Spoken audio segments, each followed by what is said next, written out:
देशमा यो यतिखेर देशमा जुन स्तरको चाहिँ परिस्थिति चाहिँ सिर्जना गरिएको छ, नयाँ अथवा पुराना सम्पूर्ण दलहरू जुन अहिले चाहिँ गाउँ गाउँमा आउने र भोट माग्ने, अनि यो पार्टी पुरानालाई चाहिँ के गर्यो र हामी नयाँ अहिले चाहिँ नयाँलाई दिनुपर्छ भन्दै होइन, एउटा चाहिँ ब्रेन वास गरिरहेका छन्।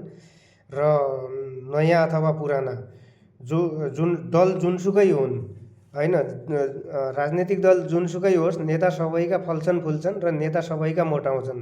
र अन्तिममा चाहिँ यिनीहरूले चाहिँ राजनीतिक भनेको कहिले पनि राष्ट्रिय हितको लागि कार्य गर्दैन।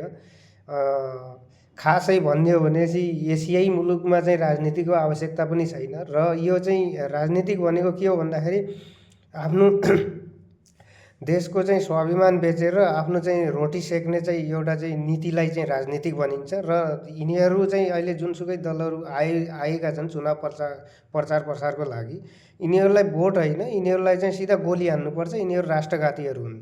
राजनीतिक भनेको नै राष्ट्रघाती हो। मेन चाहिँ आतङ्कवादीको मूल जड भनेको चाहिँ आतङ्कवादी हो। र हामीले चाहिँ के छ भन्दाखेरि जागरुक बनाऊँ र सजग रहौँ र सजगता अपनाऊँ र राष्ट्रिय स्वाभिमान बचाऊँ। धन्यवाद।